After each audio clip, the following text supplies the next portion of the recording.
गुज़िश्ता दिनों मुसलसल इजाफे के साथ 285 रुपए की सतह पर पहुंचने के बाद डॉलर 2 दिन से मुसलसल गिर रहा है और बड़े मार्जिन से गिर रहा है। आज भी रुपए के मुकाबले में डॉलर 76 पैसे गिरा और 283 रुपए 45 पैसे की सतह पर बंद हुआ। ओपन मार्केट में भी डॉलर 1 रुपए 5 पैसे कम होकर 286 रुपए 55 पैसे का हो गया। आज स्टॉक मार्केट में भी 514 पॉइंट्स का इजाफा हुआ और वो 1,39,207 पॉइंट्स पर बंद हुई। और अब सबकी नजरें अगले हफ्ते 30 जुलाई को होने वाले स्टेट बैंक के मॉनेटरी पॉलिसी कमेटी के इजलास पर हैं, जहां एक तरफ मुतालबा किया जा रहा है कि महंगाई की शरह में कमी के बाद स्टेट बैंक शरह सूद में बड़ी कमी करे, मगर इसके साथ ही दूसरी तरफ ये भी कहा जा रहा है कि स्टेट बैंक अपना कॉशियस स्टांस बरकरार रखे और मुआशी इस्तेहकाम के सिलसिले को ही आगे बढ़ाए ताकि मुल्क दोबारा बूम बस्ट साइकिल की तरफ ना जाए, जिसका खुद गवर्नर स्टेट बैंक भी बार बार जिक्र कर चुके हैं। सारी सूरत हाल में मुआशी इस्तेहकाम से मुआशी तरक्की और फिर उस मुआशी तरक्की की पायदारी पर सवालात उठ रहे हैं कि हुकूमत की तरजीहात अब भी ऐसे रिफॉर्म्स करने की तरफ नहीं है कि जिससे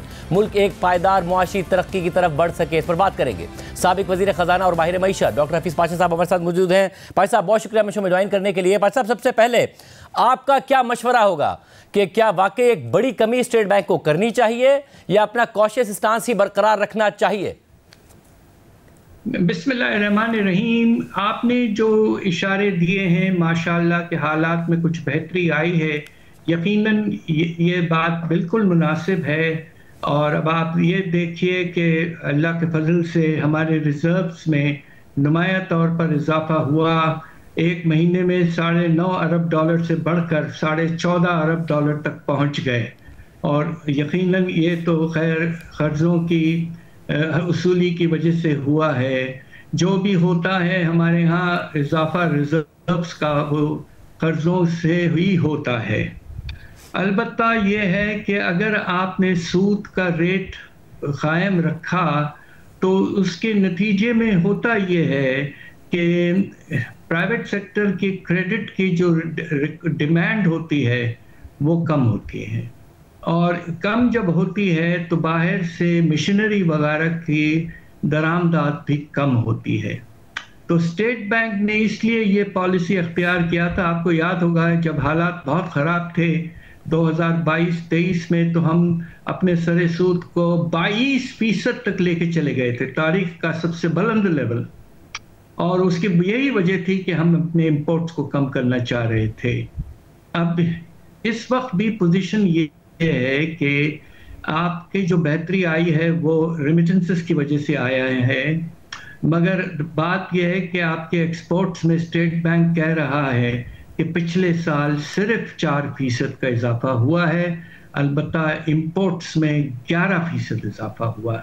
तो गैप तो बढ़ रहा है, और इसलिए शायद मैं ये रेकमेंड करूँगा कि कुछ अरसा और आप ये देखें कि रिजर्व्स अगर वाकई 3 महीने के लेवल तक पहुंच जाते हैं दरामदात के, जो कि 17-18 अरब डॉलर होंगे, तो उस वक्त हालात यकीनन वाज़े तौर पर बेहतर होंगे और उस वक्त इंटरेस्ट रेट्स को गिराने की एक कोशिश और सिलसिला शुरू हो सकता है। इस वक्त मेरी अपनी एडवाइस ये है कि थोड़ा सा और इसको वॉच करें। और डॉक्टर साहब, ये बताइएगा कि आप मुसलसल ज़ाहिर इस हवाले से लिखते रहे कि अनएम्प्लॉयमेंट बहुत ज़्यादा बढ़ रही है और जो मुआशी परफॉर्मेंस रही है पिछले 3-4 साल की, उसमें जो बेरोज़गारी है उसे बढ़ना ही था। अब आपको कुछ ऐसे इशारे नज़र आ रहे हैं कि कम से कम मुल्क इतनी तरक्की कर सके कि कुछ जॉब क्रिएशन हो सके, या अब भी मईशत में इस्तेहकाम ज़रूर है मगर मईशत इस काम के लिए नहीं तैयार नज़र आती? देखिए, बात यह है कि पिछले साल आपका नमू जो था वो तकरीबन 2.7% था, और जो सबसे परेशान कुन बात है वो ये कि आपका जो बड़ा क्रॉप का सेक्टर जो है, जिसे हम मेजर क्रॉप सेक्टर कहते हैं, उसमें 13.5% कमी आई। ये तारीख का एक बहुत बड़ा गिरावट था। दूसरी तरफ आपका सनती शोबा भी मनफी रहा, खास तौर पे लार्ज स्केल मैन्युफैक्चरिंग। ये 2 सेक्टर्स ऐसे हैं जहां से एम्प्लॉयमेंट खास तौर पे इंडस्ट्री में ऑप्शन होता है, और सर्विसेज में तो ज़्यादातर इनफॉर्मल सेक्टर में लोग रहते हैं और उसमें आमदनी भी कम होती है। तो जब तक पाकिस्तान का शरह नमू 5-5.5% तक नहीं जाता है, آپ یہ دیکھیں گے کہ خدا نخواستہ جو پیمانہ ہے آپ کے بے روزگاری کا اور غربت کا وہ وہی رہے گا، اور خدا نخواستہ تھوڑا بڑھ بھی سکتا ہے. یہ بہت پریشان کن بات ہے. میں یہ بھی کہتا چلوں کہ اس وقت ہمارے نوجوان جو ہیں، مرد اور خواتین، تقریباً 2 کروڑ نوجوان ایسے ہیں جو بے روزگار ہیں یا بیکار ہیں، کچھ نہیں کر رہے ہیں، یا تو کوشش کر رہے ہیں، جاب کی نہیں مل رہی ہے، یا بالکل گیو اپ کر کے آئیڈل یوتھ جسے کہتے ہیں نا انگریزی میں، آئیڈل یوتھ بن گئے ہیں. یہ بہت زیادہ پریشان کن سچویشن ہے. اور جو 5% کا نمبر ہے جس ترقی کی شرح کی آپ بات کر رہے ہیں، وہ ذرا کچھ ہمیں جو آئی ٹی ایکسپورٹس ہیں وہ اس میں اضافہ نظر آیا، ریمیٹنسز میں بہت زیادہ اضافہ ہوا، جس کی وجہ سے ہمیں 2.1 ارب ڈالرز کا کرنٹ اکاؤنٹ سرپلس پچھلے مالی سال میں ملا. ایکسپورٹس میں وہ اضافہ نہیں ہے، امپورٹس میں زیادہ اضافہ ہے. آپ کو لگتا ہے اس صورتحال میں ہم 5% ترقی پر جا سکتے ہیں بغیر جو بوم بسٹ والا ماحول ہوتا ہے کہ 5% پہ اچانک امپورٹس اتنی بڑھ جائیں ہماری کہ ایک دفعہ پھر ریزروز کم ہوں اور ڈیفالٹ کی صورتحال پیدا ہو جائے؟ اس کے لیے 2 چیزوں کی ضرورت ہے. جسے کہتے ہیں نا، ہمارے معاشی حالات میں اگر آپ کسی چیز کو بدن سمجھیں، باڈی، تو اس میں خون جو ہے وہ 2 چیزوں سے ملتا ہے، بدن چلتا ہے. ایک خون کا ہے آپ کے برآمدات، ایکسپورٹس، اور دوسرا خون جو ہے وہ آپ کے ریونیوز ہیں، ریونیوز. جب تک یہ 2 آپ کے چیزیں بدن میں بڑھیں گے نہیں تو واقعی آپ ٹھیک کہہ رہے ہیں کہ 5% گروتھ ریٹ شرح نمو حاصل کرنا مشکل رہے گا.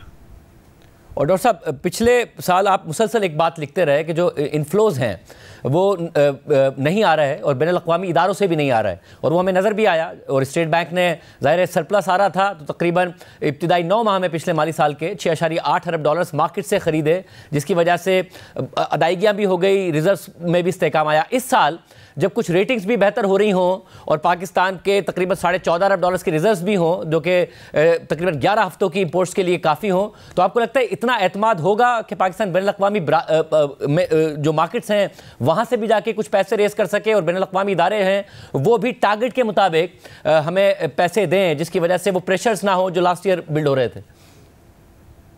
جی، یہ آپ کا بڑا مناسب سوال ہے. حالات میں یقیناً فارن ایکسچینج معاملات کے لحاظ سے بہتری آئی ہے، اور یہ دیکھنا ہے کہ یہ کب تک چلے گا. اس لیے کہ اب آپ یہ سوچئے کہ 1 مہینے میں اسٹیٹ بینک کے ریزروز میں 5 ارب ڈالر کی تبدیلی آتی ہے پچھلے 2 مہینوں میں.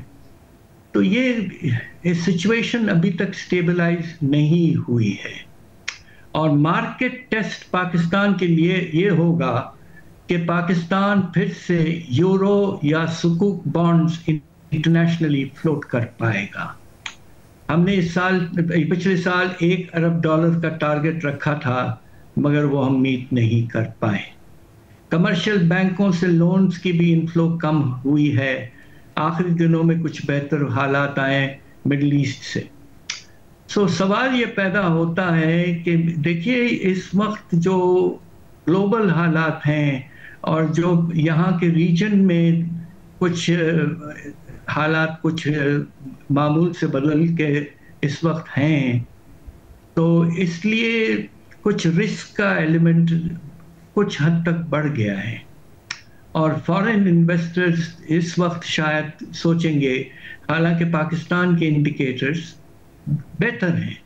اور اب آپ یہ دیکھیے کہ پچھلے سال ہمارے پاس جو فارن انویسٹمنٹ آیا وہ ملا کے 2 ارب ڈالر، جو کہ ایک لیول ایسا ہے جو پچھلے سالوں بھی رہا، کچھ سال تو اس سے بھی زیادہ رہا.